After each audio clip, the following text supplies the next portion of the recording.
Hello every one. അപ്പോൾ നമ്മുടെ ഏവരും വെയിറ്റ് ചെയ്ത ബിഗ് ബോസ് സീസൺ 7 എത്തിയിരിക്കുകയാണ്. അപ്പോൾ പൊതുവെ നമുക്കറിയാം ബിഗ് ബോസ് വരുമ്പോൾ തന്നെ ആരൊക്കെ വരും, എന്തൊക്കെ വരും, കുറേ അഭ്യൂഹങ്ങളും എല്ലാം ഉണ്ട്. അപ്പോൾ ഒടുവിൽ കണ്ടസ്റ്റൻസ് ഒക്കെ എത്തിയിട്ടുണ്ട്. 19 പേരാണ്. അപ്പോൾ കണ്ടായിരുന്നല്ലേ? പിന്നല്ലാതെ. അപ്പോ 19 കണ്ടസ്റ്റൻസ്, അതില് ഒരു കോമണറാണ്. 19 അല്ല 20 അല്ലേ? മറ്റേ ആദില നൂറ എന്നുള്ളത്. അതന്നെ, 2 പേര്. അത് പക്ഷെ അവര് ഒറ്റ ആയിട്ടാണല്ലോ മത്സരിക്കുന്നത്. അതായത് അവരിപ്പോ പുറത്താവാണെന്നുണ്ടെങ്കിൽ അവർ ഒരുമിച്ചാ പുറത്താകും. അതെ. അപ്പൊ നമ്മുടെ ഫസ്റ്റ് കണ്ടസ്റ്റന്റ് എന്ന് പറഞ്ഞാല് കോമണറാണ് അനീഷ് ടി എ. കണ്ടപ്പോ എന്ത് തോന്നി അനീഷ് ടി എന്നെ? സംഭവം മൈജിയിലെ സ്റ്റാഫാന്ന് തോന്നുന്നു അല്ലേ? അല്ല, മൈജിയിൽ സ്റ്റാഫ് അല്ലല്ലോ പുള്ളി. മൈജി വഴി അങ്ങനെയാണ്. മൈജിയുടെ ടീഷർട്ട് കിട്ടാൻ അത് ഇതുകൊണ്ടാണ്. ഞാൻ കഴിഞ്ഞ ദിവസം നമ്മള് ഒരു ഇതൊക്കെ കണ്ടായിരുന്നു, ആഡൊക്കെ കണ്ടായിരുന്നു മൈജിയുടെ. ലൈക്ക് മൈജി വഴിയാണ് കോമണേഴ്സിന് ബിഗ് ബോസിലേക്ക് എത്താൻ പറ്റും. മൈജിയിൽ പോയിട്ട് വീഡിയോ ചെയ്യണം. അങ്ങനെ വീഡിയോ ചെയ്തെത്തിയ ഒരാളാണ് അനീഷ് ടി എ. പുള്ളിയുടെ പ്രൊഫൈല് ഞാൻ കണ്ടപ്പോ പുള്ളി ഒരു റൈറ്ററാണ്, ഫാമറാണ്, അതിനൊക്കെ അപ്പുറം ഒരു സ്ത്രീ വിരോധിയാണ്. സ്ത്രീ വിരോധി എന്ന് പറയുന്നത് ഒരു എന്താ പറയാ, ഒരു എബിലിറ്റി ആണോ?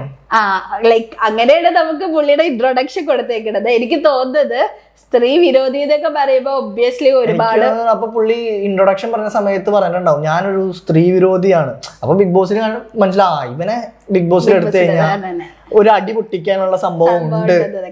ലാലേട്ടൻ എടുത്തു ചോദിച്ചു, സ്ത്രീ വിരോധി ആയത് ഒരു 7ന്റെ പണി കിട്ടിയിട്ടാണോ എന്നൊക്കെ ചോദിച്ചു. അപ്പൊ പുള്ളി പറഞ്ഞത് ഇനി വരുന്ന എപ്പിസോഡ്സിൽ പറയാന്നൊക്കെയാണ്. അപ്പൊ എന്താ കാര്യം നമുക്കറിയില്ല. അപ്പോ എനിക്ക് തോന്നിയത് പുള്ളി നമ്മുടെ അഖിൽമാരാറിനെ പോലെ ആവോ? പക്ഷെ അഖിൽമാരാർ ഒരിക്കലും സ്ത്രീ വിരോധിയാണ് ഇൻട്രൊഡക്ഷൻ കൊടുത്തില്ലല്ലോ. അവരൊക്കെ കളിച്ചതെന്ന് പറഞ്ഞു കഴിഞ്ഞാൽ അങ്ങനെയായിരുന്നു. പക്ഷെ അവരൊരിക്കലും ഞാനൊരു സ്ത്രീ വിരോധിയാണ് എന്നൊരു ഇൻട്രൊഡക്ഷൻ ഇതുവരെ കൊടുത്തിട്ടില്ല. ഇത് ആദ്യമായിട്ട് ഒരാൾക്ക് കൊടുക്കണേ. അവര് കളിച്ച ഒരു രീതി അതായിരുന്നു. നമ്മൾ ഇങ്ങനെയൊക്കെ കേട്ടിട്ടുണ്ട്, ഓക്കെ ഫെമിനിസ്റ്റ് ആണ്, അങ്ങനെയൊക്കെ കേൾക്കാറുണ്ട്. അതൊക്കെ ഒരു വെയിറ്റ് ഉള്ള വാക്കാണ്. ഇത് സ്ത്രീ വിരോധി എന്നൊക്കെ പറയുമ്പോഴേ അതിനെങ്ങനെ നമ്മള് വ്യാഖ്യാനിക്കും? അല്ല, നമുക്ക് പുള്ളിയുടെ കഥ പറഞ്ഞിട്ടില്ലല്ലോ. ഒരു കാര്യം പറഞ്ഞു, അത് എനിക്ക് കുറച്ച് ന്യായമായിട്ട് തോന്നി. അത് ആര് സ്റ്റാൻഡിലാണോ പുള്ളി നിൽക്കുന്നതെന്ന് അറിയില്ല. പുള്ളി പറഞ്ഞ കാര്യം എന്ന് വെച്ചാല് പുള്ളി ഡിവോഴ്സിയാണ്. അപ്പൊ ഡിവോഴ്സ് കഴിഞ്ഞിട്ട് ഒരു മനുഷ്യൻ, ഒരു ആണുങ്ങള് സമൂഹത്തില് നേരിടുന്ന കുറച്ച് കാര്യങ്ങളുണ്ട്. അത് പുള്ളിക്കറിയാം. അല്ല, ഇപ്പൊ ഒരു സ്ത്രീയിൽ നിന്നൊരു ഇത് പറ്റിയെന്ന് പറഞ്ഞ് മൊത്തം സ്ത്രീകളെ വെറുക്കുന്നത് അത് നമുക്ക് വരുന്ന എപ്പിസോഡ്സിലെ പറയാൻ പറ്റുള്ളൂ. പിന്നെ ഞാനൊരു കാര്യം ശ്രദ്ധിച്ചു, പുള്ളി ഓരോ കണ്ടസ്റ്റൻസ് വരുമ്പോഴും പുള്ളി ഇച്ചിരി സ്ത്രീകൾ വരുമ്പോഴും ഇച്ചിരി അറിയില്ല ഈ ഒരു സ്ത്രീ വിരോധിയാണെന്ന് പറഞ്ഞോണ്ടാണോ ഫീൽ അറിയില്ല. ഇച്ചിരി ആയിരിക്കും ഗെയിം സ്ട്രാറ്റജി ആവാനാണ് സാധ്യത. അപ്പൊ ഇതാണ് അനീഷ് ടി എ ഫസ്റ്റത്തെ കോമണർ. ഇനി കോമണർ വരുമെന്ന് അറിയില്ല. എന്തായാലും നന്ദനയായിരുന്നല്ലേ? നന്ദനയായിരുന്നു കോമണർ. ഇനിയിപ്പോ വൈൽഡ് കാർഡ് എൻട്രി ഒക്കെ വരാനുണ്ട്. അതെ, ഇനി ചിലപ്പോ കോമണേഴ്സ് വരുമെന്നും അറിയില്ലല്ലോ. അടുത്ത ആളാണ്, നമുക്ക് എല്ലാവർക്കും അറിയുന്ന ഒരാളാണ് അനുമോൾ. അതെ, ഭയങ്കരമായിട്ട് സ്റ്റാർ മാജിക്കിലൂടെ വന്ന് ഞാൻ അതിനുമ്പോ സീരിയലുകളൊക്കെ ചെയ്തിട്ടുണ്ട്. പക്ഷെ സ്റ്റാർ മാജിക് ചെയ്തപ്പോഴാണ് കൂടുതൽ പോപ്പുലർ ആയത്. ഈ അനുമോള് വന്നപ്പോ തന്നെ ലാലേട്ടനും ഒന്ന് ട്രോൾ ചെയ്യാറുന്നു, ഈ പറയുന്ന അനീഷ് ടിയും ഒന്ന് ട്രോൾ ചെയ്യാറുന്നു അനുമോളിനെ വന്നപ്പോ. അതെ, ലാലേട്ടൻ അങ്ങനെ ചോദിച്ചു. അനീഷ് ചോദിച്ച കാര്യം എന്താ, ഇതില് ഷോയില് കാണുന്ന ഭംഗി നേരിട്ട് കാണാനില്ല എന്നൊക്കെ ഓപ്പണായിട്ട് ട്രോളി പുള്ളി. അപ്പൊ തന്നെ അവളുടെ മുഖമൊക്കെ മാടി. അപ്പൊ തന്നെ ഒരു തീരുമാനം. കരച്ചിലൂടെ തുടക്കത്തെ കരച്ചിൽ അവിടെ തന്നെ ആവുമെന്ന് വിചാരിച്ചു. പക്ഷെ ഇല്ല, ആള് ഭയങ്കര ഇപ്പൊ ഒരു ജോളിയായിട്ട് നിൽക്കുന്നുണ്ട്. മേ ബി നമുക്ക് അനുമോൾക്ക് ഈ സീസണിൽ ഒരു പേരുണ്ടല്ലോ, കരച്ചിലോളി ആയിരിക്കും. നമുക്ക് വരുന്ന എപ്പിസോഡ്സിൽ അറിയുള്ളൂ. അല്ല, എന്തായാലും കരയും. ആഴ്ചയിൽ 3 തവണയെങ്കിലും ഞാൻ കരച്ചിൽ പ്രതീക്ഷിക്കുന്നു. എനിക്ക് തോന്നുന്നു അനുമോൾ ഇപ്പൊ ഫസ്റ്റ് കണ്ടപ്പോ ഇച്ചിരി കൂടെ മാറ്റി. ഇപ്പൊ ഓൾറെഡി എല്ലാവരും കരിച്ചിലോളി കളിയാക്കുന്നുണ്ട്. മേ ബി മാറ്റി കളിക്കാലോ. അതിനുള്ളൊരു ഗട്ട്സ് അല്ലെങ്കിൽ സെൻസിറ്റീവ് ഉണ്ടെന്ന് തോന്നുന്നില്ല പുള്ളിക്കാരിക്ക്. പിന്നെ നെക്സ്റ്റ് നമ്മുടെ കണ്ടസ്റ്റന്റ് ആണ് ആര്യൻ. ആര്യന്റെ കൂടെ നമ്മള് ആര്യന്റെ ഇന്റർവ്യൂ എടുത്തിട്ടുണ്ട് നമ്മുടെ ചാനലില്. പിന്നെ സനയായിട്ട് 3-4 വർക്ക് ചെയ്തിട്ടുണ്ട്. മോഡലാണ്. എനിക്ക് തോന്നിയൊരു കാര്യം, ആര്യൻ ഈ സീസണില് ലവ് സ്ട്രാറ്റജി പിടിക്കാൻ പറ്റിയ ബെസ്റ്റ് ആളാണ് ആര്യൻ. ലവ് ചെയ്യും. അതെ, ആരെ ലവ് ചെയ്യുന്ന ഒരു ക്വസ്റ്റ്യൻ ഉണ്ട്. ഗേൾസ് ഉണ്ട്. പക്ഷെ നമുക്കറിയില്ല, മിക്കവരും മാരീഡും അങ്ങനെയൊക്കെ ആയവരാണ്. എനിക്ക് തോന്നുന്നു ആര്യൻ മോഡലും കാര്യങ്ങളൊക്കെ ആയതുകൊണ്ട് മിക്കവാറും പുറത്തും റിലേഷൻ ഇപ്പൊ നമ്മൾ കഴിഞ്ഞ സീസണില് നമ്മുടെ ഗബ്രിയുടെ ഒരു സ്ഥാനത്തേക്ക് വരാൻ ചാൻസ് ഉള്ള പക്ഷെ ഒരാളാണ്. ആരും സിംഗിൾ ആണെന്ന് പറഞ്ഞായിരുന്നു. അപ്പൊ ലാലേട്ടൻ ചോദിക്കുന്നുണ്ട് ലവ് സ്ട്രാറ്റജി ആണോ എന്നുള്ളത്. അല്ല, എനിക്ക് കഴിഞ്ഞ സീസൺ വെച്ച് കമ്പയർ ചെയ്യുമ്പോൾ ഗബ്രി ആയിട്ടാണ് എനിക്ക് കുറച്ചുകൂടി അതെ, വന്നവരിൽ കുറച്ചും കൂടി യങ് ആ ഒരു എനർജി ഉള്ളത് ആര്യനാണ്. നേരിട്ട് പരിചയമുള്ളത് കൊണ്ടും എന്താ പറയാ, ഇവൻ ഭയങ്കര ബോൾഡ് ആണ്, പിന്നെ എക്സ്ട്രോവേർട്ട് ആണ്, എന്തും തുറന്നു പറയുന്ന ഒരാളാണ്. അപ്പൊ എനിക്ക് ഭയങ്കര ഫ്രണ്ട്ലി ഒക്കെ ആണ്. അപ്പൊ may be love strategic chance ഉള്ള ഒരാളാണ് ആര്യൻ എന്ന് എനിക്ക് തോന്നിയത്, ആര്യൻ കട്ട്. അപ്പൊ പുള്ളിയുടെ നിന്ന് നമുക്ക് നല്ലൊരു ഗെയിം പ്രതീക്ഷിക്കാം. Yes, sure. അടുത്തത് സരികയാണ്, നമ്മുടെ serial actress, mimicry, stage show ഒക്കെ ചെയ്യുന്ന ആള്.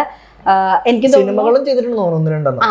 വാച്ചി ആള് പറഞ്ഞൊരു കാര്യം ശരിയാണ്, നമുക്ക് എല്ലാവർക്കും സരിക എന്ന് പറയുന്ന പല ക്യാരക്ടേഴ്സിലൂടെ പരിചയമാണ്. പക്ഷെ ഒരിക്കലും ആളെന്താ റിയൽ എന്നുള്ളത് നമുക്കറിയത്തില്ല. ബിഗ് ബോസ് ആളും അതാ പറഞ്ഞത്, സരിക എന്ന പേരിൽ എനിക്കൊരു ഷോയില് വരണം. അപ്പൊ സരിക എന്ന പേരിലാണ് ഇപ്പൊ ബിഗ് ബോസിൽ വരാൻ പോണത്. ഇപ്പൊ നമുക്കറിയില്ല, എപ്പോഴും നോക്കുമ്പോൾ കുറച്ചും കൂടി എക്സ്പീരിയൻസ്ഡ് ആയ ആൾക്കാര്, കഴിഞ്ഞ പ്രാവശ്യം ലക്ഷ്മി, അങ്ങനെ കുറെ പേര് വന്നപ്പോഴും അവര് വേറൊരു ടൈപ്പാണ്, കുറച്ചും കൂടി ഉപദേശം, അല്ലെങ്കിൽ മഞ്ജു അവരൊക്കെ വന്നപ്പോ ഉപദേശം, കെയറിങ്, അങ്ങനത്തെ ഒരു സിസ്റ്റം ഫിഗർ ആയിരുന്നു. അത്യാവശ്യം പ്രായമായ ഒരാളെ വെക്കാറുണ്ട്, ഒരു എല്ലാവരുടെ ഒരു നോക്കി നടത്താനും കാര്യങ്ങളൊക്കെ നോക്കാൻ. ഇപ്പൊ ഇവരിൽ വെച്ച് നോക്കുമ്പോ കുറെ കുഞ്ഞി പിള്ളേരുണ്ടെങ്കിലും ഇച്ചിരി കൂടി സീനിയോറിറ്റിയിൽ വരുന്ന ഒരാളാണ് സരിക. ആകെ രണ്ടുപേരുണ്ട്, അതിൽ ഒരാളാണ് ഇത് സരിക. ബാക്കി എല്ലാവരും ഇച്ചിരി കൂടി യങ് ആയിട്ടുള്ള ആൾക്കാരാണ്. അപ്പോൾ സരിക മേ ബി ഒരു സിസ്റ്റർ ഫിഗർ പോലെ ആവാൻ ചാൻസ് ഉണ്ട്. പിന്നെ അറിയില്ല നമുക്ക് സ്ട്രോങ് ആയിരിക്കും, കാരണം ഇതുവരെ വന്ന ആ ഒരു സീനിയോറിറ്റിയിൽ വരുന്ന ടീംസ് എല്ലാം ഒരാളെങ്കിലും ഭയങ്കര സ്ട്രോങ് ആയിട്ട് ഗെയിം കളിക്കാറുണ്ട്. അല്ല, പുള്ളിക്കാരി അത്യാവശ്യം ബോൾഡാണ്. പുള്ളിക്കാരുടെ ഇപ്പൊ മിമിക്രി ആർട്ടിസ്റ്റ് ആണ്, നമ്മൾ പല പ്രോഗ്രാംസും കണ്ടിട്ടുണ്ട്. പുള്ളിക്കാരി സംസാരിക്കുന്നതാണെങ്കിൽ ഭയങ്കര ബോൾഡായിട്ട് സംസാരിക്കുന്ന ഒരാളാണ്. അപ്പോൾ നമുക്ക് പ്രതീക്ഷിക്കാം വരുന്ന എപ്പിസോഡ്സിലായിരിക്കും എങ്ങനെ ആയിരിക്കും അവർ കളിക്കാന്നത് അറിയുന്നത്.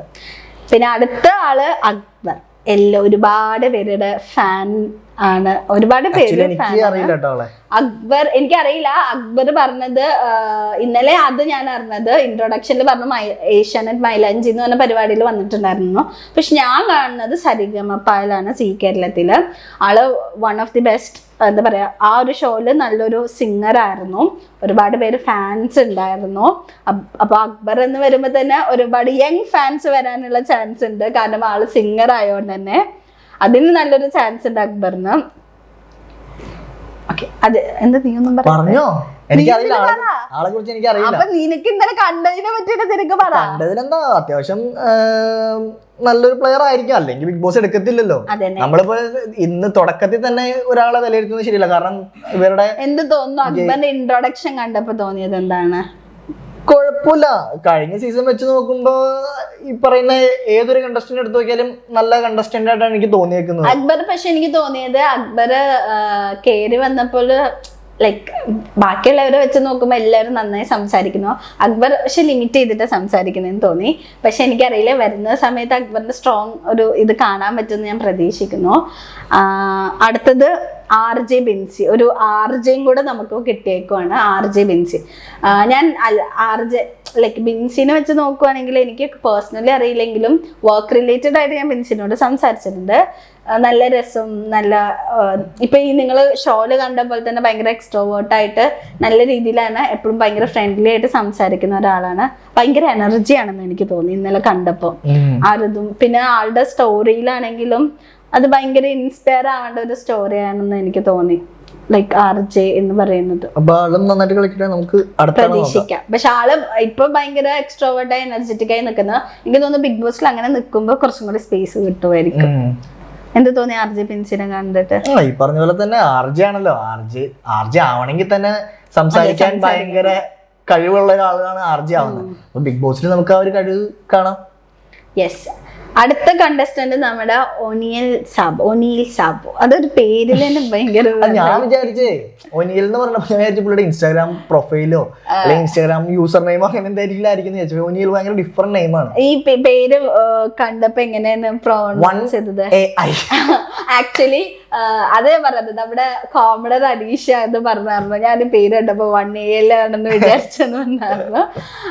അപ്പൊ എല്ലാവർക്കും അബദ്ധം പറ്റുമെന്ന് തോന്നുന്നു. പക്ഷെ പുള്ളി ഒരു ഷെഫും കൂടിയാണ്, ഫുഡ് ബ്ലോഗറാണ്, എന്താ പറയാ ഒരു ഷെഫാണ് നമ്മുടെ ഇതിലോട്ട് വന്നേക്കുന്നത്. അപ്പോൾ ചിലപ്പോൾ വരുന്ന ടാസ്കിൽ മേ ബി ബിഗ് ബോസിൽ വരുന്നതിന് മുമ്പ് ലാലേട്ടൻ ഒരു പരിപാടിയിൽ പങ്കെടുത്ത സമയത്ത് ആളവിടെ ഉണ്ടായിരുന്നു.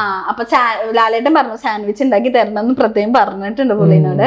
അപ്പൊ മേ ബി ഇനി വരുന്ന ടാസ്കുകളിലോ അല്ലെങ്കിൽ എന്തെങ്കിലും എക്സ്ട്രാ പോയിന്റ്സോ അവർക്ക് ബെനിഫിറ്റോ കിട്ടുമ്പോ പുള്ളിയുടെ ഒരു ഷെഫ് ലൈക് കുക്കിംഗ് എന്തെങ്കിലും അല്ല ഷെഫായ സ്ഥിതിക്ക് അവിടെ ബിഗ് ബോസിന് നല്ല ഫുഡ് കിട്ടും. അതെ, എല്ലാ സാധനം വെച്ചിട്ട് നല്ലൊരു കുക്കിംഗ് ഷെഫുകൾക്ക് ഒരിക്കലും മടി ഉണ്ടാവില്ല ഭക്ഷണം.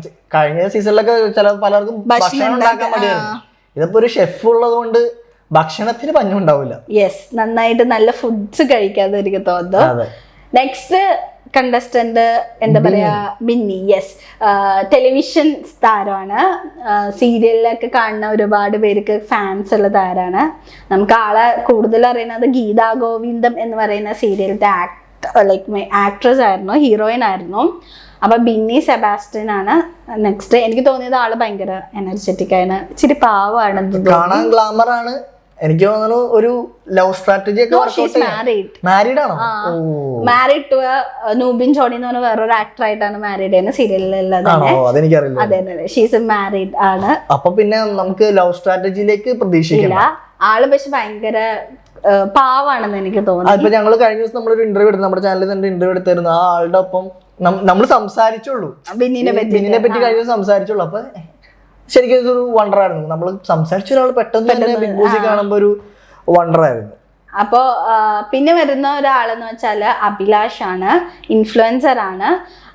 ആളുടെ ഏറ്റവും വലിയ പ്രത്യേകത എന്ന് വെച്ചാല് ആള് ഇതിലോട്ട് വന്നതിന് കാരണം പറഞ്ഞത് ആളുടെ ഡിസബിലിറ്റി ആണ്. ലൈക്ക് ഡിസബിലിറ്റീസ് ഉള്ള എനിക്ക് തോന്നുന്നു ഇതുവരെയുള്ള സീസണിൽ ആദ്യമായിട്ടാണ് ഇങ്ങനെ അങ്ങനെ പൊതുവെ അങ്ങനെയുള്ള ഒരു ആൾക്കാരെ കൊണ്ടുവന്നിട്ടില്ല എന്ന് തോന്നുന്നു. ഇപ്പൊ ഈ സീസണിൽ അങ്ങനെ കുറെ പ്രത്യേകതകളുണ്ട്. ഫസ്റ്റ് ലെസ്ബിയൻ കപ്പിൾസ് വന്നു, ഒരു പുറത്തുനിന്നുള്ള ഒരു ലൈക്ക് എക്സൈറ്റ് വേറൊരു ബിഗ് ബോസിൽ ചെയ്ത ഒരാൾ വന്നു.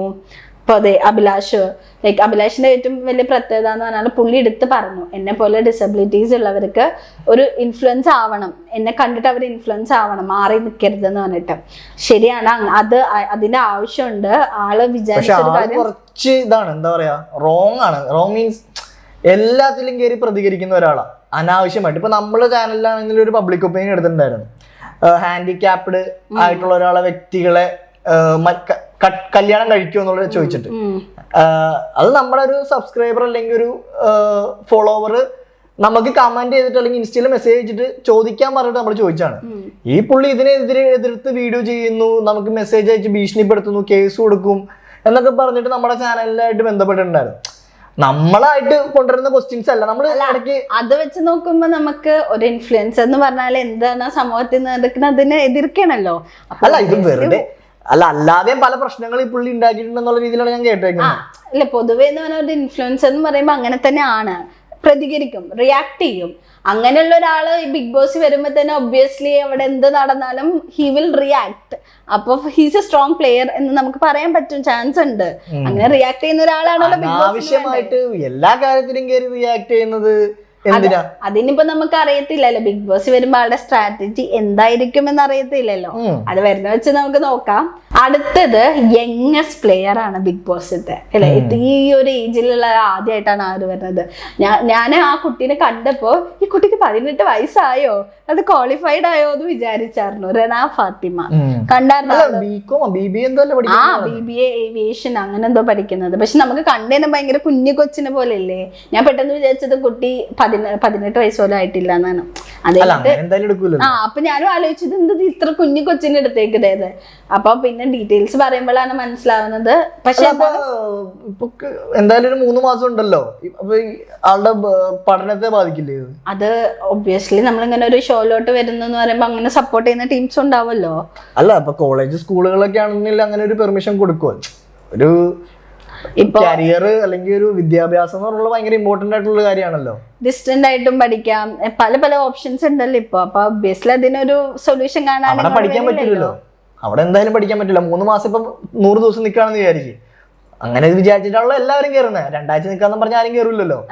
അപ്പൊ പിന്നെ ആ ഒരു 100 ദിവസത്തെ ഒരു ക്ലാസ് അല്ലെങ്കിൽ ഒരു ഇത് പോവല്ലേ ഒരു അങ്ങനെയുള്ളവരെ എടുക്കുന്നതിനെ പറ്റിയിട്ടുള്ളൊരു ഞാൻ ചോദിച്ചതാ.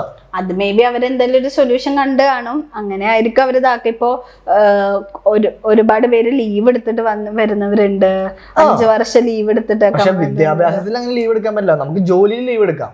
പക്ഷെ എനിക്ക് തോന്നുന്നു അങ്ങനെ ഒരു ഓപ്ഷൻ ഉണ്ട്. ഇപ്പൊ നമുക്ക് എക്സാം ആണെങ്കിലും നെക്സ്റ്റ് ടൈം എഴുതിയെടുക്കാം, അങ്ങനെ ഒരുപാട് ഓപ്ഷൻസ് ഇപ്പൊ ഉണ്ട്. അപ്പൊ ഒബ്വിയസ്ലി ഇങ്ങനെ ഒരു ചാൻസ് കിട്ടിയപ്പോ അവരും അതും കൂടെ എന്തായാലും ബിഗ് ബോസ് കാരണം ജീവിതം രക്ഷപ്പെട്ടവരുണ്ട്, ജീവിതം പോയവരും ഉണ്ട്. അങ്ങനെ ഒരു ആവരുതെന്നോർത്ത് ഞാൻ പറഞ്ഞെന്നുള്ളൂ. പക്ഷെ എന്നാലും ഇപ്പൊ നമുക്ക് ഫസ്റ്റ് തന്നെ ആളുടെ എന്തായിരിക്കും എന്നുള്ളത് വിലയിരുത്താൻ പറ്റില്ലല്ലോ. പക്ഷെ എനിക്ക് എന്തായാലും പറയാനുള്ളത് ഒരു യങ്ങസ്റ്റ് പ്ലെയർ ആണ്. പലരും ഡൗട്ട് വരുന്ന ഒരു കാര്യം എന്ന് പറഞ്ഞാൽ ആള് മെച്ചോർഡായിരിക്കും എന്നായിരിക്കും. അല്ല, അതിന് വേണ്ടിട്ട് ഇപ്പൊ ഹനാനെ കയറ്റിയിരുന്നല്ലോ.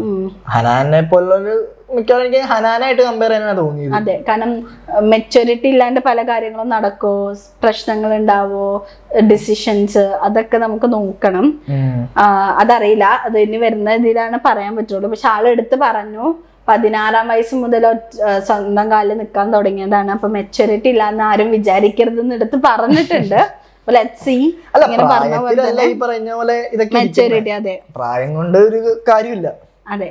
അടുത്ത ആളെ എനിക്ക് ചെറുപ്പം മുതലേ ഉള്ളത് അറിയുന്ന ഒരാളാണ്. അറിയോ? ചെറുപ്പം മുൻഷി കണ്ടിട്ടുണ്ടോ? അങ്ങനെ ഞാൻ വിചാരിച്ചു പേഴ്സണലി അറിയാം. നമുക്ക് പേഴ്സണലി അറിഞ്ഞിട്ടാണ് ഈ സിനിമക്കാരൊക്കെ നമുക്ക് അറിയുന്നത്. അതെന്ത് ചോദ്യം? ചെറുപ്പത്തിലെ ആക്ട്രസ് ആയിരുന്നു, ഞാൻ വിചാരിച്ചേ അങ്ങനെ അറിയുന്ന ആളാന്ന് വിചാരിച്ചു. രഞ്ജിത്ത് എന്ന് പറയുന്നത് രഞ്ജിത്ത് എന്നാണ് തോന്നുന്നത്, രഞ്ജിത്ത് മുൻഷി. അപ്പൊ മുൻഷി പരിപാടി പുള്ളിയുടെ പേരിൽ കൂടെ ആഡ് ചെയ്തു മുൻഷി. അതെ അതെ അതെ, മുൻഷി അങ്ങനെയാണ് പേര് പറഞ്ഞത്. അപ്പൊ മുൻഷി പരിപാടി കണ്ടിട്ടുള്ളവർക്ക് അറിയാം. അപ്പൊ എനിക്ക് തോന്നണേ മുൻഷി ഇഷ്ടപ്പെടുന്ന ഒരു വിഭാഗം ആളുകളുണ്ടായിരുന്നല്ലോ പണ്ട്, അവരുടെ ഒരു സപ്പോർട്ട് കിട്ടാൻ. സത്യം പറഞ്ഞാൽ മുൻഷി കണ്ണാടി പോലത്തെ പരിപാടികൾ ഇപ്പൊ ഇല്ല.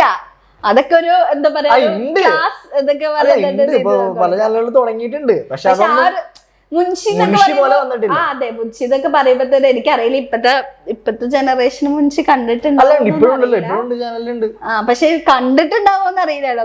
ഞാനൊക്കെ ചെറുപ്പത്തില് മുൻഷിയൊക്കെ കണ്ടാലും സംഭവം മുൻഷി ഭയങ്കര ബോറാണ്. അതെ, അന്നത്തെ ആർട്ടിസ്റ്റുകളുടെ അല്ലെങ്കിൽ അവരുടെ അവതരണം അടിപൊളിയാണ്. പക്ഷെ ഇപ്പൊ കണ്ടു കഴിയുമ്പോ നമുക്ക് നിമിഷം, എനിക്കൊന്ന് 1.5 മിനിറ്റ് എന്തോ ഉള്ളൂ. പക്ഷെ അതുപോലും നമുക്ക് കാണാൻ പറ്റാത്തൊരു രീതിയിലാണ് ഇപ്പത്തെ ഒരു മുൻഷിയുടെ. ഇപ്പൊ ഈ രഞ്ജിത്ത് അങ്ങനെ വന്ന ഒരാളാണ്. പുള്ളി ഇപ്പൊ നമ്മള് സരികനെ പറഞ്ഞ പോലെ പുള്ളിയും ഒരു സീനിയർ ആയിട്ട് ഏഷ്യാനെറ്റിൽ തന്നെ വർക്ക് ചെയ്ത ഒരാളെ നമ്മൾ എടുത്തു. അതെ, സീരിയലില് ഇപ്പൊ സരികനെ പറഞ്ഞ പോലെ സീനിയോറിറ്റിയിൽ വരുന്ന ഒരാളാണ്. നമ്മൾ നേരത്തെ പറഞ്ഞു 2 പേരുണ്ടെന്ന് പറഞ്ഞതില് ഒരാളാണ് ഇത്. ഇപ്പൊ ഈ ഒരു സീസണിലെ 2 പ്രായം ചെന്ന ആളുകളിൽ, പ്രായം എന്നല്ല, നമ്മള് വർക്കിന്റെ സീനിയോറിറ്റി നോക്കുമ്പോ അവർക്ക് 2 പേർക്കാണ് സീനിയർ ആയിട്ട് നിൽക്കുന്നത്. അല്ല, ഞാൻ പറഞ്ഞത് ഏജ് വെച്ച് നോക്കുമ്പോഴും ബാക്കി എല്ലാവരും എങ്ങാണ് ഒരു എന്താ പറയുക, കാർന്നോൻ സ്ഥാനത്ത് നിൽക്കാൻ പറ്റുന്ന 2 പേരാണ് സരികയും അതെ രഞ്ജിത്തും. അപ്പോ നമുക്ക് സരികിനെ നമുക്ക് അങ്ങനെ പറയാൻ പറ്റില്ല. ശാരിക ഉണ്ട്, അങ്ങനെ കുറച്ച് പേരുണ്ട്.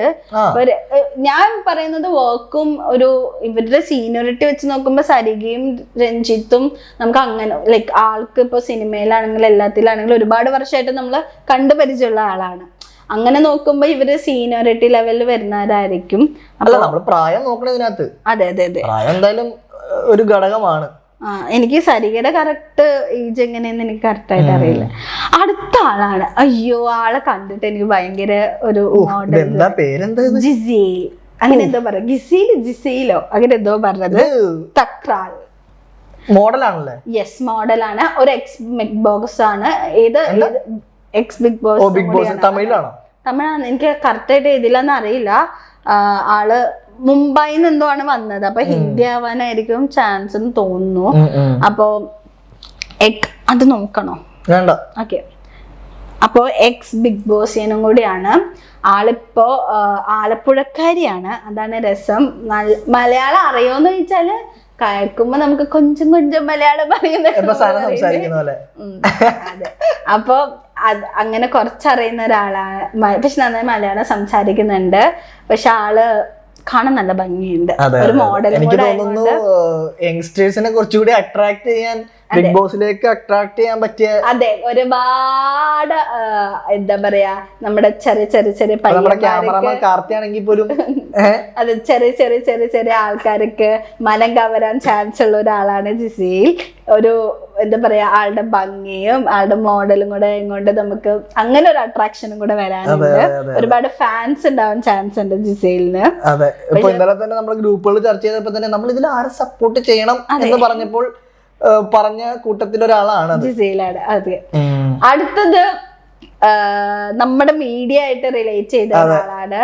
അങ്ങനെ നോക്കുമ്പോ നമുക്ക് വേണമെങ്കിൽ അഭിമാനിക്കാം അല്ലേ, മീഡിയയിൽ നിന്ന് റെപ്രസെന്റ് ചെയ്ത ഒരാള് വരുന്നു. ഫസ്റ്റ് ടൈം ആണ് തോന്നുന്നു ഓൺലൈൻ മീഡിയ ഫസ്റ്റ് ടൈം ആണെന്ന് തോന്നുന്നു എനിക്ക്. ഒരാള് വരാറില്ലായിരിക്കും, ആങ്കേഴ്സ് ഒക്കെ പിന്നെയും വന്നിട്ടുണ്ടെന്ന് തോന്നുന്നു. പക്ഷെ ഓൺലൈൻ മീഡിയയിൽ വർക്ക് ചെയ്യുന്ന ഒരാൾ ആദ്യമായിട്ടാണ് ബിഗ് ബോസിൽ എടുക്കുന്നത്. സരിഗ എന്ന് പറയുന്നത്, സരിഗ KB. നമുക്ക് ഇതിന് ആളെ പരിചയമുണ്ട്. നമ്മുടെ ചാനലിൽ പബ്ലിക് ഒപ്പീനിയൻ എടുത്ത്, നമ്മൾ മറൈൻ ഡ്രൈവിൽ പബ്ലിക് ഒപ്പീനിയൻ എടുക്കാൻ നടക്കുന്ന സമയത്ത് മോബ് സ്റ്റുഡിയോ എന്ന് പറയുന്ന ചാനലിൽ ആയിരുന്നു ഈ പറയുന്ന സരിഗ വർക്ക് ചെയ്തുകൊണ്ടിരുന്നത്. അപ്പൊ നമ്മളിവിടെ പരിചയപ്പെട്ടിട്ടുണ്ട്. ഷാരിക എന്ന് പറഞ്ഞപ്പോ മറ്റാ പേരും കൂടെ മിക്സ് ആയി പോയി. ഷാരിക എന്നാണ് പേര്, സോറി. അപ്പൊ ആളാണ് അടുത്ത കണ്ടസ്റ്റന്റ്. ആളുടെ ഒരു പ്രത്യേകത എന്ന് വെച്ചാല് ആളുടെ ഇൻട്രൊഡക്ഷൻ വന്നപ്പോൾ ഒരു ഫെമിനിസ്റ്റ് രീതിയിലേക്കാണ് വന്നത്. ഇന്റർവ്യൂസ് ഒക്കെ കണ്ടാൽ അങ്ങനെയാണ്. അതെ, നമുക്കറിയാം, ഇന്റർവ്യൂസ് കണ്ട രീതിയിൽ അറിയാം, ആവശ്യത്തിന് എല്ലാവരും പൊരിക്കുന്ന ടൈപ്പാണ്. ആ ലുക്ക് തന്നെ കാണുമ്പോ തന്നെ നമുക്ക് ഓക്കെ, ഇതാള് തീർന്നത്. അല്ല, ഒരിടയ്ക്ക് എന്താ പറയാ, ഷാരികയുടെ ഇന്റർവ്യൂ വരുമ്പോ തന്നെ എന്നുള്ള രീതിയിൽ ഉള്ളതാണ്. അപ്പൊ നമുക്ക് നോക്കാം എന്താവും എന്നുള്ളത് നോക്കാം. എനിക്ക് നല്ല പ്രതീക്ഷയുണ്ട് ഷാരികയില്. അവിടെ എന്താ വഴക്കുണ്ടാവും. എനിക്ക് ഒരു കാര്യം പ്രതീക്ഷ ഉണ്ട്, അനീഷും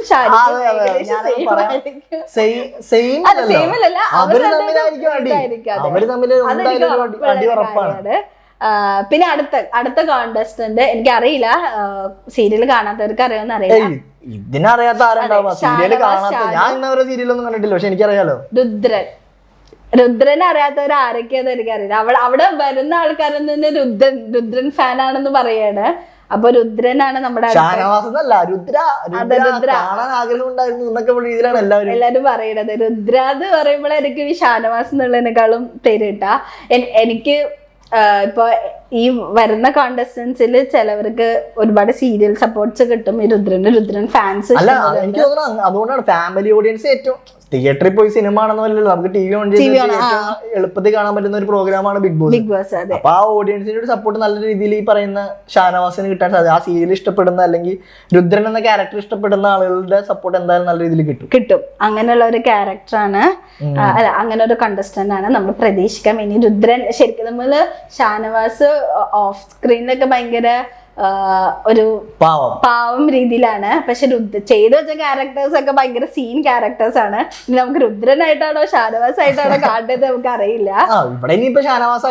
അതെ, അല്ല ഞാൻ ഉദ്ദേശിച്ചത് ക്യാരക്ടർ വൈസ്. രുദ്രൻ എന്ന് പറഞ്ഞാൽ ഇച്ചിരി അങ്ങോട്ടും ഇങ്ങോട്ടും ദേഷ്യം അങ്ങനെയൊക്കെ അല്ലേ. അപ്പൊ നമുക്ക് കണ്ടറിയണം ഇനി ഏത് ക്യാരക്ടർ ആയിരിക്കും എന്നുള്ളത്. അടുത്തത് നെവിനാണ്. നെവിൻ ഒരു സ്റ്റൈലിസ്റ്റ് ആണെന്നാണ് പറഞ്ഞത്.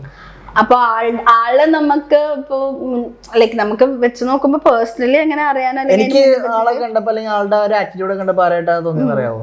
റിയാസ് അലി. പുള്ളിയുടെ പോലെ തന്നെ ഉള്ള ഒരു, ഇപ്പൊ പുള്ളി ഈ ആളുടെ ഇന്റർവ്യൂ കാണിച്ചപ്പോഴാണെങ്കിലും പുള്ളി മറ്റേ ഹീൽസ് ഇട്ടിട്ടാണ് നടക്കുന്നത്. അല്ലെങ്കിൽ ആ ഒരു സ്ത്രൈണത ഉണ്ടായിരുന്നു. ഒരു ഫാഷനിസ്റ്റ് ആയിരിക്കും പുള്ളി എന്ന് എനിക്ക് തോന്നുന്നു. ഒരു സ്ത്രൈണത ഉണ്ടായിരുന്നു പുള്ളിക്ക്. ഇനിയിപ്പോ നമുക്ക് എന്തായാലും കാണാൻ കൂടുതൽ. എനിക്ക് റിയാസിന്റെ ആ ഒരു കറക്റ്റ് റിയാസ് ഗെയിം പ്ലേ ചെയ്ത പോലെ മിക്കവാറും ആ ഒരു രീതിയിൽ വരാൻ ചാൻസ്. നെവിൻ പിന്നെ എനിക്ക് ഇൻട്രൊഡക്ഷൻ എല്ലാത്തിലും വന്നപ്പോൾ ആള് ഇച്ചിരി ഓവറായിട്ട് സംസാരിക്കുക, അങ്ങനെ ഭയങ്കര എനർജറ്റിക് ഒന്നും ആയിട്ട് കാണിച്ചില്ല. പക്ഷെ നമുക്ക് വരുന്ന എപ്പിസോഡ്സിൽ തന്നെ നെവിൻ ഇങ്ങനെ ആയിരിക്കും എന്ന് നമുക്ക് മനസ്സിലാക്കാം. എന്തായാലും ഞാൻ പറഞ്ഞ പോലെ ആ ഒരു രീതിയിലുള്ളൊരു കളി ആയിരിക്കും മിക്കവാറും. പിന്നെ അടുത്ത കോണ്ടസ്റ്റന്റ് കേരളത്തിൽ വൻ വിവാദങ്ങൾ സൃഷ്ടിച്ച അല്ലെങ്കിൽ വൻ ചർച്ചയ്ക്കിടയായ, ബിഗ് ബോസ് ഹൗസിൽ തന്നെ ചർച്ചയ്ക്കിടയാവാൻ ചാൻസ് ഉള്ള first lesbian couples big boss ഹിസ്റ്ററിയില് നൂറ ആൻഡ് അതില്ല. ആ സമയത്ത് തന്നെ ഇവരുടെ ഒക്കെ സംഭവം വന്നപ്പോ തന്നെ വൻ വിവാദമായിരുന്നു. അപ്പൊ അത് വീണ്ടും അവര് ഒരു കണ്ടസ്റ്റന്റ് ആയിട്ട്, ഒരു സിംഗിൾ കണ്ടസ്റ്റന്റ് ആയിട്ട് കൊണ്ടുവരും. രണ്ടുപേരാണെന്നുണ്ടെങ്കിലും ഒറ്റയായിട്ട് ആണ് ഞങ്ങൾ രണ്ടാണെങ്കിലും ഞങ്ങൾ ഒന്നാണെന്നുള്ള രീതിയിൽ. ഇങ്ങനെ എനിക്ക് ഇങ്ങനെ മുന്നേ വന്നത് ഫിറോസും ഫിറോസിന്റെ വൈഫായിരുന്നു. പക്ഷെ അവര് ബിഗ് ബോസിൽ വന്നതിന് ശേഷം അവരുടെ ലൈഫ് മൊത്തത്തിൽ മാറി. അതെ, ശരിയായി. എനിക്കും ഞാനും ഇവരെ ഇൻക്ലൂഡ് ചെയ്തപ്പോ ഞാൻ പറഞ്ഞു, ഞാൻ അനീനോട് പറഞ്ഞു, മിക്കവാറും ആ ഫിറോസ് ഒരു രീതിയിൽ മിക്കവാറും ബിഗ് ബോസ് മാറ്റിയെടുക്കാൻ സാധ്യതയുണ്ട്. ഒന്ന് ആലോചിച്ച് നോക്ക്, ഇവർ രണ്ടുപേരാണല്ലോ ഒരുമിച്ച് വന്നത്. ഇവർ ഒരാളെ മാത്രം ഒന്ന് പുറത്താക്കി എങ്ങനെ ഉണ്ടാവും? അതന്നെ, ആ ഒരു രീതിയിലുള്ളൊരു ഇതാണ് ഞാൻ ബിഗ് ബോസിൽ നിന്ന് ആഗ്രഹിക്കുന്നത്. അങ്ങനെ വന്നാലും അവർക്കൊരു ഇപ്പൊ ഇവര് പറയുന്ന ഇപ്പൊ ഈ പുതിയ ബിഗ് ബോസിൽ ഒരു കാര്യമുണ്ട്, പണിപ്പുര എന്ന് പറഞ്ഞ സാധനമുണ്ട്. അതില് ഓരോ കണ്ടസ്റ്റന്റിന് ഏറ്റവും ഫേവറേറ്റ് സാധനങ്ങൾ അവരുടെ സാധനങ്ങൾ അതിൽ പൂട്ടി കെട്ടുവാണ്. അപ്പൊ ഇവരെ വെച്ച് നോക്കുമ്പോ ഇവർക്ക് അങ്ങോട്ട് പേഴ്സണൽ ഫേവറേറ്റ് ആയ രണ്ടുപേരും അവിടെ ഉണ്ട്. ഒരാളെ തന്നെ പുറത്തായി തന്നെ അവർക്കത് ഒരു ഒരാള് ഇപ്പൊ ബിഗ് ബോസിൽ അസോൾട്ട് ഒന്നും പാടില്ലല്ലോ. എങ്ങാനും ഇവരിൽ ഒരാളെ അസോൾട്ട് ചെയ്യാണെന്ന് വിചാരിക്കും, ആളെന്തായാലും പുറത്താക്കണം. മറ്റയാളെ പുറത്താക്കാൻ പാടില്ലല്ലോ, ഫെയർ അല്ല. അങ്ങനെയുള്ള ഒരു സംഭവം വന്നു കഴിഞ്ഞാൽ അടിപൊളിയായിരിക്കും. പക്ഷെ എനിക്ക് ഇതിനെക്കാളും എന്തെന്ന് വെച്ചാൽ ഇവരൊരു ലെസ്ബിയൻ കപ്പിൾസ് ആയതുകൊണ്ട് നമുക്കറിയില്ല ഹൗസിലുള്ളവർ എങ്ങനെ അക്സെപ്റ്റ് ചെയ്യും, അതിനെതിരെ നിൽക്കുന്നവരും. നമ്മുടെ കോമണർ ലൈക്ക് ഒരു ലെസ്ബിയൻ ആയിട്ടോ അല്ലെങ്കിൽ പ്രൈഡിനെ സപ്പോർട്ട് ചെയ്യുന്ന ഒരാള് വരുവാണെങ്കിൽ നമുക്ക് പിന്നെയും സ്ട്രോങ് ആണ്. ഇതിപ്പോ ഒരു കപ്പിളാണ് വന്നേക്കുന്നത്. എന്താ പറയാ, ഒരു കേരളത്തിൽ ഏറ്റവും കൂടുതൽ എതിർക്കുന്ന ഒരു സപ്പോർട്ട് ചെയ്യാത്ത ഒരു സംഭവമാണ് ഇത്. അപ്പം ഇവർക്കാണെങ്കിൽ ഒരു മീൻസ് നോക്കുവാണെങ്കിൽ നമുക്കറിയില്ല, ഓഡിയൻസിന്റെ അവസ്ഥ പോലും അറിയത്തില്ല, അപ്പൊ അത്രയും പ്രശ്നം ഉണ്ടാക്കാനും ഇപ്പൊ ഹൗസിന്റെ ഉള്ളിലാണെങ്കിലും ഈ പറയുന്നവരുടെ മെന്റാലിറ്റി എങ്ങനെ ആയിരിക്കും, അവർ അക്സെപ്റ്റ് ചെയ്യും എന്ന് നമുക്കറിയത്തില്ല.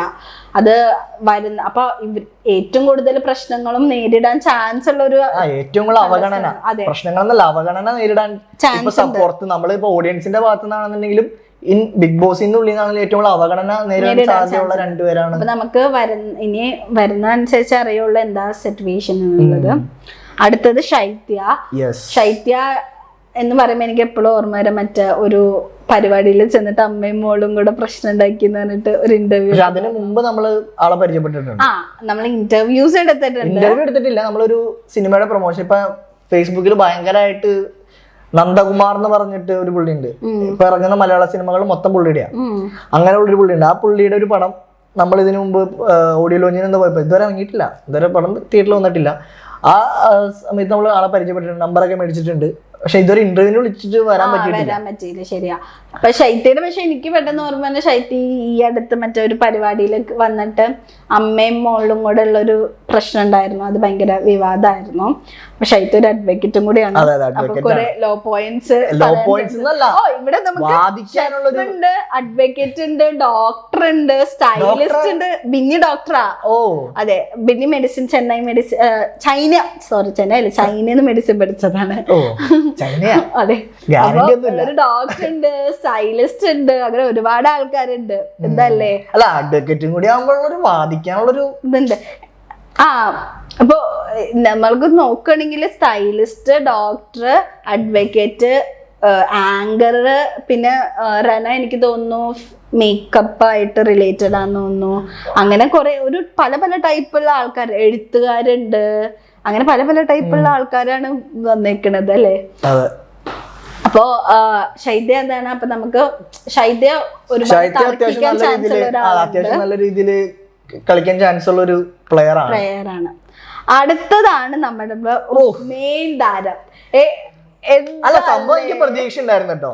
പക്ഷെ ഞാൻ അച്ചീവ്മെന്റ് ആണ് ആലോചിക്കുന്നത്.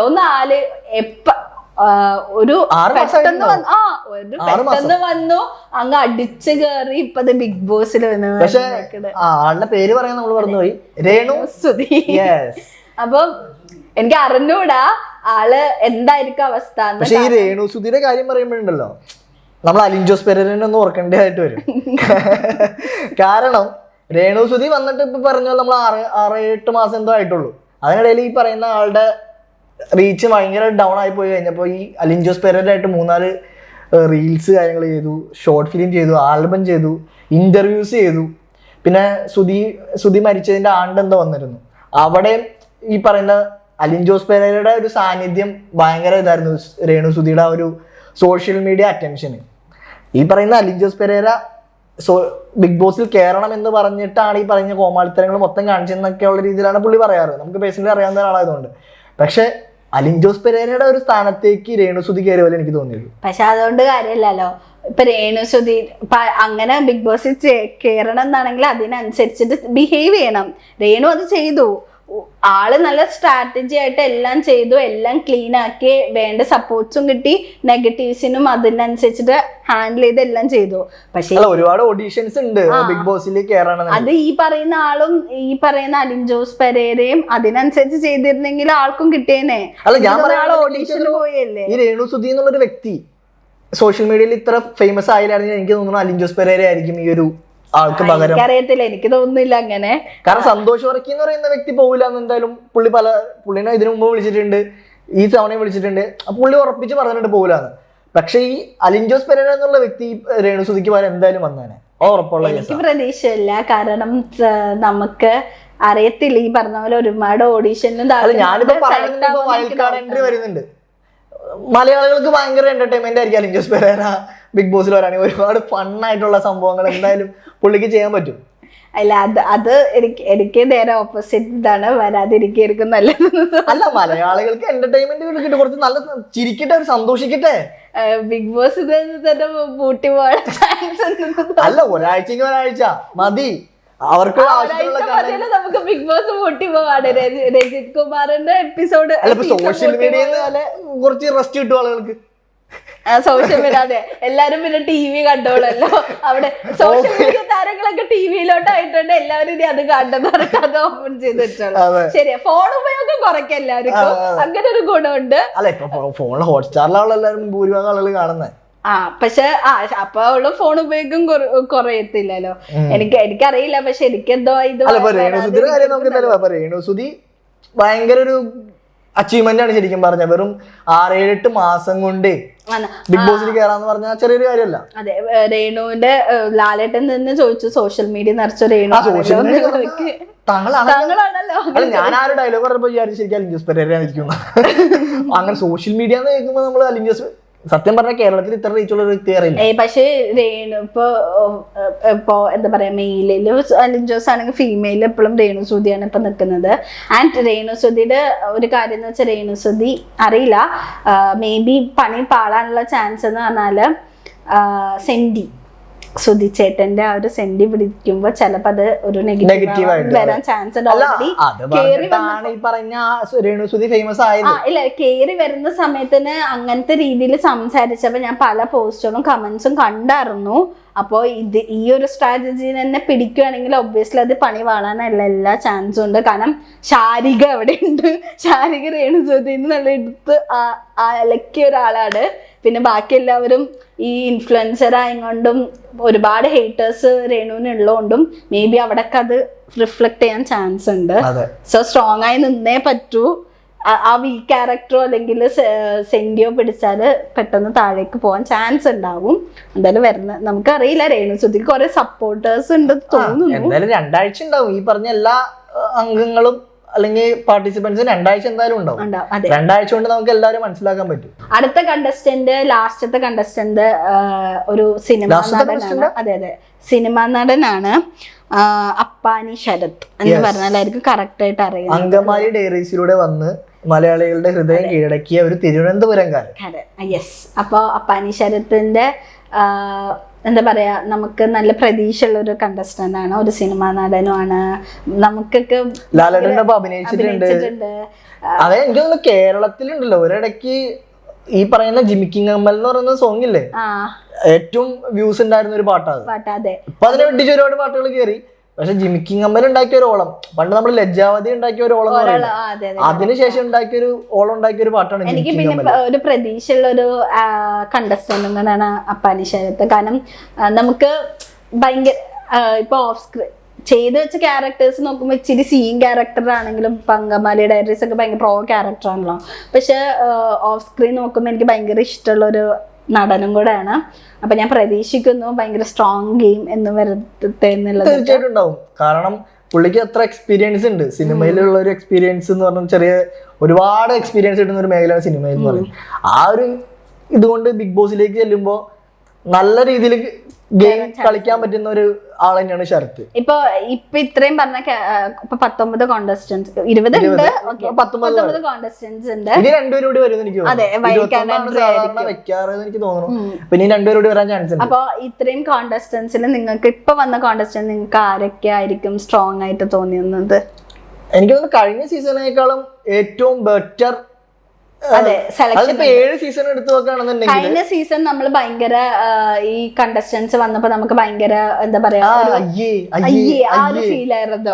പിന്നെ വരുന്നുണ്ടെങ്കിലും നമുക്കിപ്പോ അഖിൽ മാലാർ, സാബു, ആ ഒരു ഫീൽ, രജിത് കുമാർ, ആ ഫീലും നമുക്ക് ആരും തന്നിട്ടുണ്ടായിരുന്നില്ല. പക്ഷെ ഇപ്പൊ സീസണിൽ അങ്ങനെ തരാൻ ചാൻസ് ഉള്ള ഇച്ചിരി ഒരുപാട് ആളുകളുണ്ട്. നമുക്ക് അയ്യെന്ന് പറയാൻ തോന്നിയ ഒരാള് പോലും എന്തിനാ ഇവനെടുത്തേ ആ ഒരു ചിന്ത ഈ സീസണിൽ എനിക്ക് തോന്നിയില്ല. ആരെയും നമുക്ക് അങ്ങനെ പറയാനില്ല. എല്ലാവരും ഒന്നിനൊന്ന് മികച്ച എന്താ പറയാ മികച്ച ഒരു പ്ലേ നടത്തുമെന്നാണ് പ്രതീക്ഷ. ഇനി വരുന്ന അല്ല ഞാൻ ചോദിക്കട്ടെ, ഇപ്പൊ ഇത്രയും പേരുണ്ടല്ലോ, ഇതിൽ ആദ്യം ആര് പുറത്താവും? അത് നമുക്ക് എങ്കിലും ഇപ്പൊ ഇത്രയും ഇൻട്രോ ഒരു കണ്ടെന്നുള്ള രീതിയിൽ തോന്നിയാണെങ്കിൽ 2 ആഴ്ച കഴിഞ്ഞാണ് പുറത്താക്കുള്ളൂ. എങ്കിലും മേ ബി നമ്മള് ഇന്ന് ഒരു ഫസ്റ്റത്തെ സീൻ വെച്ചിട്ട് നമുക്ക് ആരെയില്ല, നമുക്ക് 1-2 എപ്പിസോഡ്സ് കഴിഞ്ഞ് നമുക്കൊരു ഐഡിയ കിട്ടുമായിരിക്കും. ഇതിപ്പോ ആകെ നമ്മൾ കണ്ടേക്കുന്ന എല്ലാവരും ഇൻട്രൊഡക്ഷൻ ആണ്. അതില് 3 പേരാണ് ഇപ്പൊ സ്ട്രോങ് ആയിട്ട് നിൽക്കുന്നത്. ആര്യനും ഷാനവാസ് ആണെന്ന് തോന്നുന്നു, പിന്നെ നമ്മുടെ ബിന്നിയും. അവര് 3 ഫസ്റ്റത്തെ ഒരു ഗെയിമിൽ ജയിച്ചത്. അപ്പൊ അവർക്ക് ആദ്യം തന്നെ ഒരു ടാസ്ക് കൊടുത്തേക്കണ ആ സാധനം തട്ടിപ്പറിക്കണം എന്നുള്ളത്. അപ്പൊ അറിയത്തില്ല ഇവര് 3 ഇപ്പൊ സ്ട്രോങ് ആയി നിൽക്കുന്നത്. അപ്പൊ ബാക്കിയുള്ളവരും എങ്ങനെ കളിക്കും എന്ന് അറിയത്തില്ല. എനിക്കിപ്പോ ഞാൻ നേരത്തെ പറഞ്ഞ പോലെ രേണു ഇച്ചിരി വീക്ക് ആവോന്ന് എനിക്ക് തോന്നുന്നു. എനിക്ക് തോന്നുന്നു ഈ അനുമോളൊക്കെ ഉണ്ടല്ലോ, പക്ഷെ അനുമോളുടെ ഒരു കാര്യം എന്ന് വെച്ചാൽ അനുമോള് ഇതുള്ളോണ്ട് സ്റ്റാർ മാജിക്കിൽ ഒരുപാട് ഗെയിംസ് കളിച്ച് ശീലമുള്ള ആളാണ്. ഗെയിംസ് കളിച്ചൊന്നും മാത്രം കാര്യമില്ല, അവിടെ ഗെയിം ടാസ്ക് ഒരു ഭാഗം മാത്രമാണ്, അല്ലാതെ അവിടെ പെർഫോം ചെയ്യുന്ന കാര്യങ്ങളുണ്ട്. അല്ല അതിലും എനിക്ക് ഒന്നും അനുഭവം ഒരിക്കലും വീക്കാവുന്ന എനിക്ക് തോന്നിയിട്ടില്ല. അല്ല ചുമ്മാ കരഞ്ഞോണ്ടിരിക്കാനാണെങ്കിൽ ഭയങ്കര ഒരു പക്ഷെ എനിക്ക് അനുഭവം അത് മാത്രം ചെയ്യുന്നു. കാരണം സ്റ്റാർ മാജിക് പോലത്തെ ഒരു വലിയ പരിപാടി ഇത്രയും ഒരുപാട് വർഷമായിട്ട് നടന്നതിൽ അത്രയും എക്സ്പീരിയൻസ് ഉള്ള ഒരാളാണ്. അവിടെയും കരച്ചിലായിരുന്നു. അതിന് വേറൊരു വേർഷനാണ് ബിഗ് ബോസ്. അപ്പൊ നമുക്ക് എന്തായാലും ഒരു കരച്ചിൽ വേറെ വേർഷനല്ല, അതിന്റെ എക്സ്ട്രീം വേർഷൻ ആണ് ബിഗ് ബോസ്. അതെ, അപ്പൊ നമുക്ക് സ്റ്റാർ മാജിക്കിലെ കളി അതുകൊണ്ട് ഇവിടെ വന്നു കഴിഞ്ഞാലേ അപ്പൊ നമുക്ക് പിന്നെ എനിക്ക് തോന്നുന്നു ഇപ്പൊ നമ്മൾ നേരത്തെ പറഞ്ഞ പോലെ ആതിര അവർ നൂറയ്ക്ക് എനിക്ക് തോന്നുന്നു നമ്മള് പറഞ്ഞ പോലെ അവിടെ ഒരുപാട് ഇത് പിന്നെ വോട്ടും വേണമല്ലോ. വരും, നമുക്ക് ഒന്നും പറയാൻ പറ്റില്ല. വരുന്നതിൽ ചിലപ്പോ ഈ ഫേവറേറ്റ് ആയിട്ട് ഇപ്പൊ നിൽക്കുന്നവർ താഴേക്ക് പോവാം. വോട്ട് എന്തായാലും ഇതിലൊരു ഘടകമാണ്. ചിലപ്പോ ഇച്ചിരി കഴിഞ്ഞ് കഴിഞ്ഞാൽ അവരുടെ ആ ഒരു ആക്ഷനും അവരുടെ ഇൻസ്പയർ ചെയ്താൽ അവരോടുള്ള വ്യൂ പോയിന്റ് നമുക്ക് മാറാമല്ലോ. അപ്പൊ നമുക്കിപ്പൊ പ്രെഡിക്റ്റ് ചെയ്യാൻ പറ്റില്ല. പിന്നെ എനിക്ക് തോന്നുന്നു വൈൽഡ് കാർഡ് എൻട്രിയിലൂടെ ജാസി വരുമായിരിക്കും. അങ്ങനെ കുറെ പ്രഡിക്ഷൻസ് ഒക്കെ വൈൽഡ് കാർഡ് എൻട്രിയിലൂടെ അതെന്തായാലും എനിക്കൊരു പ്രതീക്ഷയായിട്ട് കാര്യമാണ്.